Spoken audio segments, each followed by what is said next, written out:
Council, its current president, the Ethiopian ambassador Tekeder Alemu, read out the joint statement. The Council condemned the highly provocative launch of a ballistic missile by the Democratic People's Republic of Korea. The Security Council stressed that all member states must fully, comprehensively, and immediately implement all relevant Security Council resolutions. And the Security Council also emphasized the vital importance of the Democratic People's Republic of Korea immediately showing sincere commitment to denuclearization through concrete action, and stressed the importance of working to reduce tension in the Korean Peninsula. And the current president of the UN Security Council, the US National Security Advisor H.R. McMaster, warned that time was running out. What's really important is rigorous enforcement of those sanctions so that we can really let the economic actions and diplomacy progress as best we can. But I think we ought to make clear what's different about this approach is that we're out of time, right? And so for those who've said and have been commenting about the lack of a military option, there is a military option. Now, it's not what we prefer to do. So what we have to do is call on all nations, call on everyone to do everything we can to address this global problem short of war. Well, the United States has one of the most powerful militaries in the world, in fact, the world has ever seen. North Korea is nowhere near. So what does Kim Jong-un mean when he speaks of military equilibrium with the US? Vivian Nara is an associate professor of political science at Massachusetts Institute of Technology and the author of Nuclear Strategy in the Modern Era. I think by military equilibrium it just means stable deterrence, and I think this has been the end goal of the North Korean nuclear program, which is a robust enough force so that he deters American and South Korean allied invasion, attempts at regime change, attempts at disarming him. And I think he's basically reached that point. I mean, in the last several months, the high-profile ICBM tests and thermonuclear tests, which I think the U.S. intelligence community now believes is actually a thermonuclear test, have achieved that goal. But he can only do that if he were to have developed an ICBM with a nuclear warhead. Surely, is he at that point? I think we have to assume from a policy perspective that he has achieved that point. Now, the thermonuclear test last week, there will be debates about whether it was truly a staged thermonuclear device, an H-bomb or a boosted fission device. But the yield was, 150 kilotons speaks all languages, and it really doesn't matter at some point, whether it was truly a staged device or a boosted fission device, because you can inflict with that kind of yield enough damage to destroy a better part of any major American city. We have to assume if he can't fit it on an ICBM, he soon one day will be. We have to assume that the ICBM can reach large parts of the continental United States. And from a policy perspective, the question is, what risk are you willing to take? If you need 100% certainty that he can do that, he's shown that if we dare him to prove his capabilities, that he then does so. So I don't think it's a good idea to dare him to prove that he has an ICBM that he can put a thermonuclear warhead on. He might just show us. The worst case test would be actually an atmospheric detonation of a device, and I don't think we want to dare him to do that. I think we have to assume that he can hold most U.S. cities, at least the western, the West Coast, major West Coast targets at risk. So, despite the rhetoric coming out of Washington, still, you think we are reaching a point, perhaps, where the United States is reconciling itself to North Korea being a fully fledged nuclear state? I think my concern with the statements coming out of Washington is there's a lot of incoherence. When the minister yesterday said the military option still exists, he is factually correct. The military option still exists. It's just, are you willing for South Korea or Japan or the U.S. to eat a nuclear weapon? I don't think, that's a realistic option. And the question is, military option to do what? I mean, the tests are very provocative. Overflying Japan is very provocative. But if he means a military option to affect regime change or disarm North Korea entirely, I just think that's not feasible anymore. Who has their finger on the button in North Korea? Everything they telegraph suggests that Kim Jong-un is the sole person who can authorize the release of nuclear weapons. But we don't know a lot about their command and control. And this is where I personally get very scared, because new nuclear weapon states aren't particularly experienced with nuclear operations. We don't know if the commander of the unit that has the nuclear weapon has anything physically preventing him from using it. And so, although nominally Kim Jong-un is the sole authority to release nuclear weapons, physically, if he were, for example, decapitated, I think we have to assume that they've designed the system to fail deadly. Because in order to enhance deterrence, he has to convince the South Koreans and the Americans that if we were to try to kill him and remove his leadership, that the system would still allow his units to release nuclear weapons in retaliation. In Arang, author of Nuclear Strategy in the Modern Era, and China is starting to bristle with the pressure it's coming under from the US to deal more assertively with North Korea.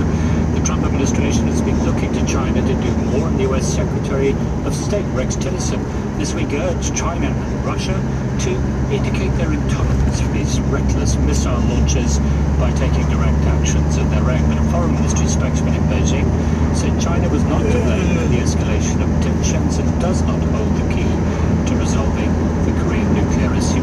Our China editor, Kevin Gracie, reports. China's National Military Museum, and I'm being swept along on a tide of school kids in tracksuits between rocket launchers, fighter planes and missiles. There's a display here about the Korean War of the early 1950s. It was a war which pitted China against the United States. Forces are advancing everywhere in North Korea and have reached the Manchurian border at Haisan-jin as Chinese Reds have suddenly withdrawn. Outside the museum, the students pile back onto their coaches, watched by an old man from a bench in the shade. Dharma. He tells me he's proud of the Chinese Army's tenacity and sacrifice in the Korean War. But now, the US and China are nuclear powers, and they shouldn't risk going to war again, he says. The problem is, North Korea is too feisty, and the US a troublemaker.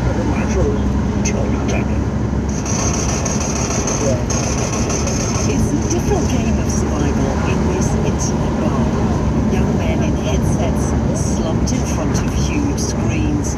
Detached from the growing risk of a real war, they tool up their on-screen snipers and focus on imaginary war games instead.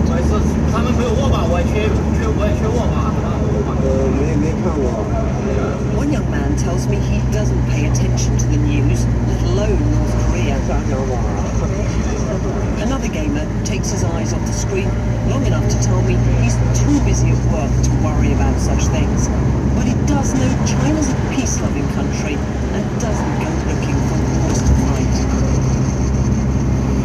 I'm at the North Korean embassy in Beijing. It's a building short on charm, a brooding Soviet-era block set back behind a high spike fence, a big gate, and guards. I'm here to submit an interview request for the North Korean ambassador. 我是 BBC， 我是 BBC 记者。English. That didn't last long. The window's closed now. So at the end of all that, it's not looking promising for an early interview. Even Chinese diplomats don't get inside here often. And certainly the North Korean dictator's gone out of his way to snub his key ally. He's avoided visiting Beijing. He's purged, he's even murdered the people in his regime who were close to China. And he's timed missile tests to disrupt Chinese state occasions, causing huge embarrassment. So no wonder there's not much diplomatic traffic here. Increasingly, more and more people believe that North Korea development of nuclear weapons is threatening China's core national interests, and North Korea is becoming more like a strategic liability than an asset. Jia Tinghua is a professor at Beijing University. Until now, China's always avoided talking to the United States about a North Korea after Kim Jong-un. But Professor Jia says the risk of war is now real. If Kim Jong-un continues his practice, it's a very dangerous path. We don't like to see that, but we have to get prepared for it. A young North Korean woman in fur-trimmed silk and sequins plays her accordion for lunchtime diners in downtown Beijing. There's no outward sign here of sanctions stress or fear of war. But with each new missile and nuclear test, North Korea is undermining Chinese national interest. Beijing's patience can't last forever. And behind the scenes, hard strategic calculation is underway. That report from our China editor, Carrie Gracie. A US-backed force in eastern Syria, the SDF, has accused the Syrian government or Russian planes of firing on its fighters on the east bank of the Euphrates River in Deir ez-Zor province. The incident comes as pressure increases on fighters of the so-called Islamic State, which has surrounded the city of Deir ez-Zor for 3 years. If the Syrian army wins back the city, it'll be a major advance for President Assad. Our Moscow correspondent Steve Rosenberg is embedded with the Russian army in Syria, and he's just been to Deir ez-Zor. From the Russian airbase near Latakia, we flew east across Syria. On board the military helicopter, 2 Russian door gunners kept watch in case we came under attack. The so-called Islamic State group has its strongholds in eastern Syria.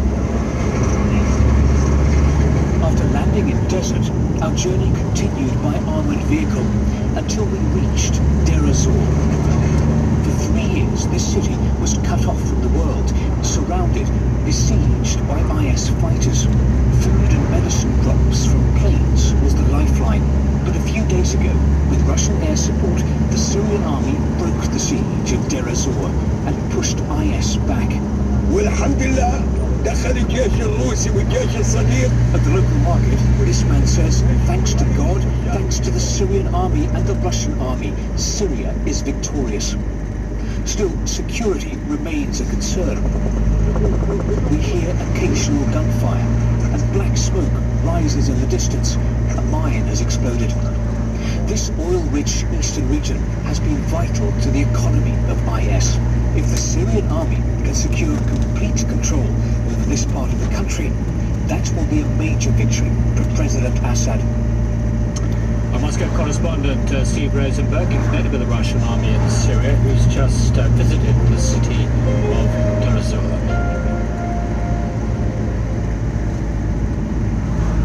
In this weekend's documentary, Ryan Berwick takes us behind bars on Rikers Island, New York's largest jail. I always say to people in jail that hard time.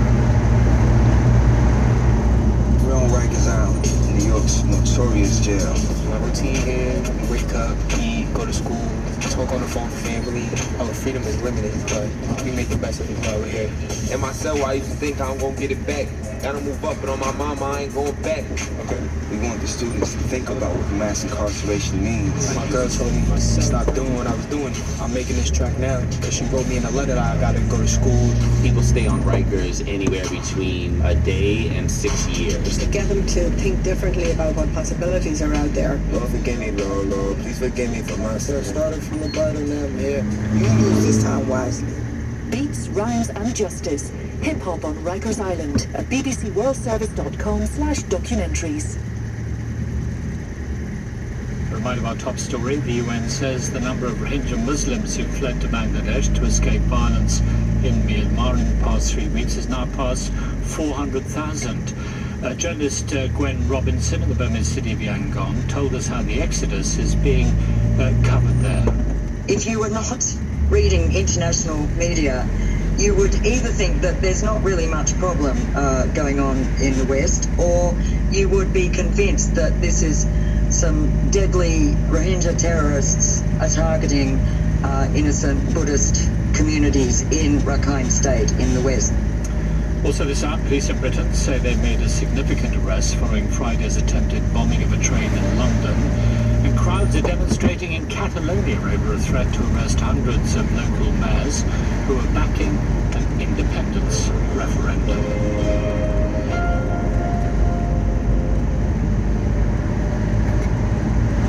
You're listening to the BBC World Service. This is News Hour.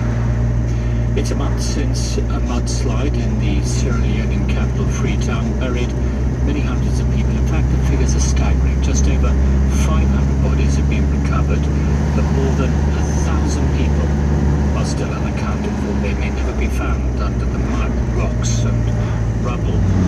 In the second of his reports, the BBC's Amara Fofana has been to find out what's happened to the survivors.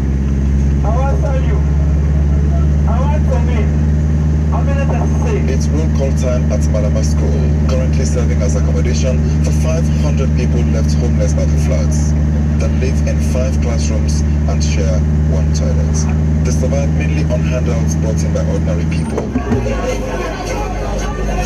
This chaotic place is Elizabeth Conte's new world. She is 8 months pregnant. Her husband was killed when he returned to salvage their bigger possessions. When night comes, I think like I'm not in house because doors are not closing, the windows are not closing, even there's no good security in this area.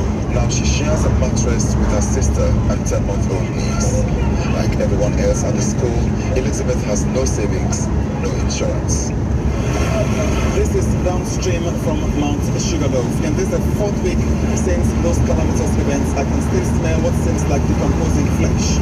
There are dogs and children washing in the water here, as well as women washing their clothes. Volunteer youths have mobilized themselves to do the cleanup. They are using tools lent to them by non-governmental organizations and other well-wishers. Santigi Conte is one of the youth organizers of the cleanup. He says they have seen no sign of government to help clear the area of big trees and other debris left in the wake of the mudslide and flooding. We decided to take up this responsibility because if we're waiting for government, you know that government process is very slow. We are cleaning within this area because this is where the place is affected. Mostly we want to clean it well because we don't want anything like a dead body because we got a lot of smell. So that is why we are cleaning it. The Freetown mudslide was West Africa's deadliest natural disaster in living memory. For life to return to normal for the thousands of homeless and bereaved requires a massive effort. To prevent it from happening again, heavy machinery and specialists are needed. Yet the head of the country's emergency response, Ismail Tarawali, is satisfied with the government's efforts so far. We've received tremendous support in terms of food and non-food items, and even technical support has been pouring in to the desire of all of us. Yeah, you feel that you've received a lot of items. We know that lots of plane loads of relief items have also poured into the country. Where are they? They are in warehouses, and they are being given out to people as and when they need it. A month on from the flooding, time has healed nothing yet. But voices of dissent are beginning to be heard. They blame years of corruption in the Lands and Country Planning Ministry. Karimba speaks for the social justice movement, who've called for a public inquiry. We have still not had any accountability. No one has been sacked. There is a Ministry of Lands, Country Planning and the Environment. Nobody has been held accountable. We think that this is unacceptable, and we know that this mudslide and floods as a result of years of neglect of planning regulations, of building regulations, destruction of the environment. So we need to get to the roots of this disaster. Who allowed people to build in certain areas? Why are these regulations being flouted with impunity? Ultimately, people should be accountable. There should be criminal charges for criminal neglect. That report from the BBC's Amara Fofana in the Sierra Leone capital, Freetown. And we return to our top story, the continuing flight of Rohingya Muslims from Myanmar into Bangladesh. There's been widespread international condemnation of these forced removals by the Burmese military and criticism as well of Myanmar's de facto leader Aung San Suu Kyi for her failure to stop the exodus or restrain the Burmese army. Among those who've expressed their disappointment with Aung San Suu Kyi are some of her fellow Nobel Peace Prize winners. Professor Muhammad Yunus won the prize in 2006. He's the only winner from Bangladesh. He spoke to my colleague Paul Henley. When she got the prize, the world was very excited that she got the prize because she became the symbol of peace, because she stood for democracy, she stood for human rights, she stood for all the things that decent in human life. And she suffered for that. She made sacrifices for that. We applaud that. The whole world applauds that. But now she emerged as a completely different person. Instead of upholding the human rights, she's helping destroying the human rights. Instead of going for the democracy, she's destroying the democracy by nullifying the whole citizenship issue, the very fundamental issue. It's such a simple thing. People who lived there for generations, suddenly you say you're no longer a citizen. Nobody can do that. What Aung San Suu Kyi has done, she has denied everything she stood for. So my way of looking at her, I'm saying that please be the person of peace as you used to be. Come back and be yourself. Be bold. Be a good leader. You have been a good leader. That's how we applaud you. But suddenly you abandoned that role.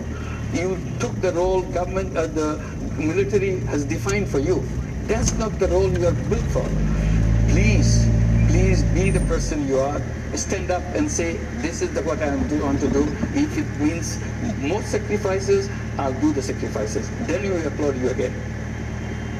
Have you met her?